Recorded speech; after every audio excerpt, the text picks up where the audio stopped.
Ini gitu loh. Ini harus ditangkap, dikurungin, ya. Jangan ditaruh di luar.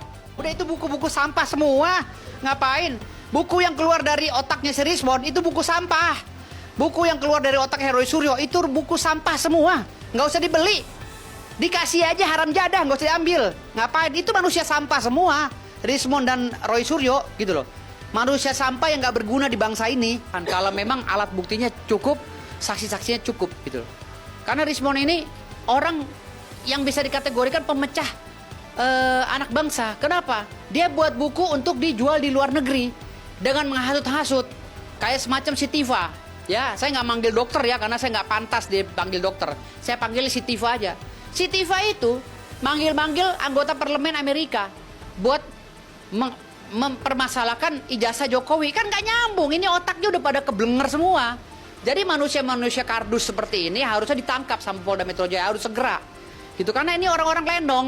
Jumlahnya berapa orang sih? Sedikit.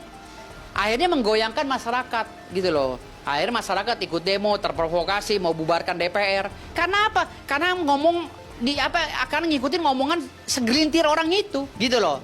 Kalau berani kayak saya nih ngomongnya, kalau mereka kan penakut, gitu. Makanya saya bilang tadi ini sampah masyarakat, perlu dipenjara segera.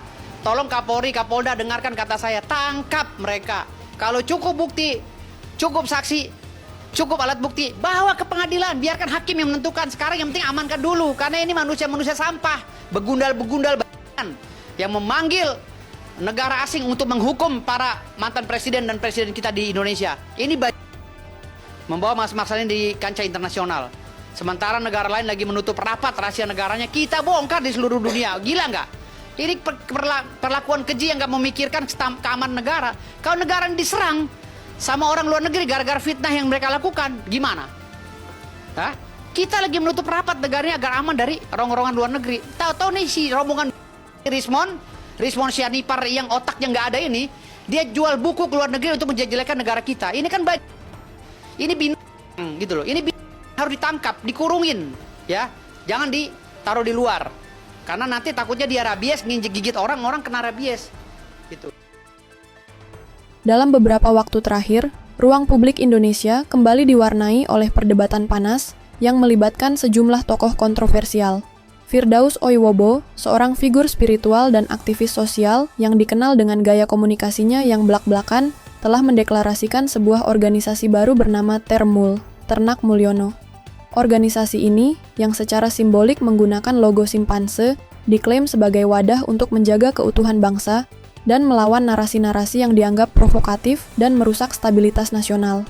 Deklarasi Termul tidak datang tanpa kontroversi.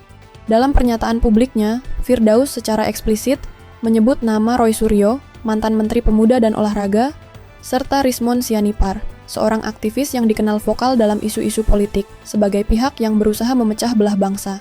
Tuduhan tersebut berkaitan erat dengan polemik lama mengenai keabsahan ijazah Presiden Joko Widodo, yang kembali mencuat ke permukaan melalui berbagai pernyataan dan unggahan dari para tokoh tersebut.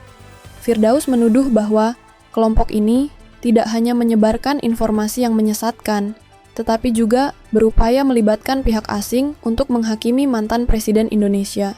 Ia menyatakan bahwa tindakan semacam ini merupakan bentuk penghinaan terhadap kedaulatan negara dan harus ditindak secara hukum.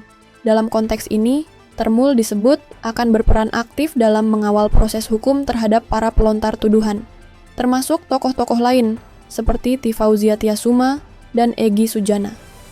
Isu ijazah Presiden Jokowi sendiri telah menjadi bahan perdebatan sejak masa kampanye pemilu dan meskipun telah dibantah oleh berbagai pihak resmi, tetap menjadi bahan spekulasi dan tudingan dari kelompok-kelompok tertentu.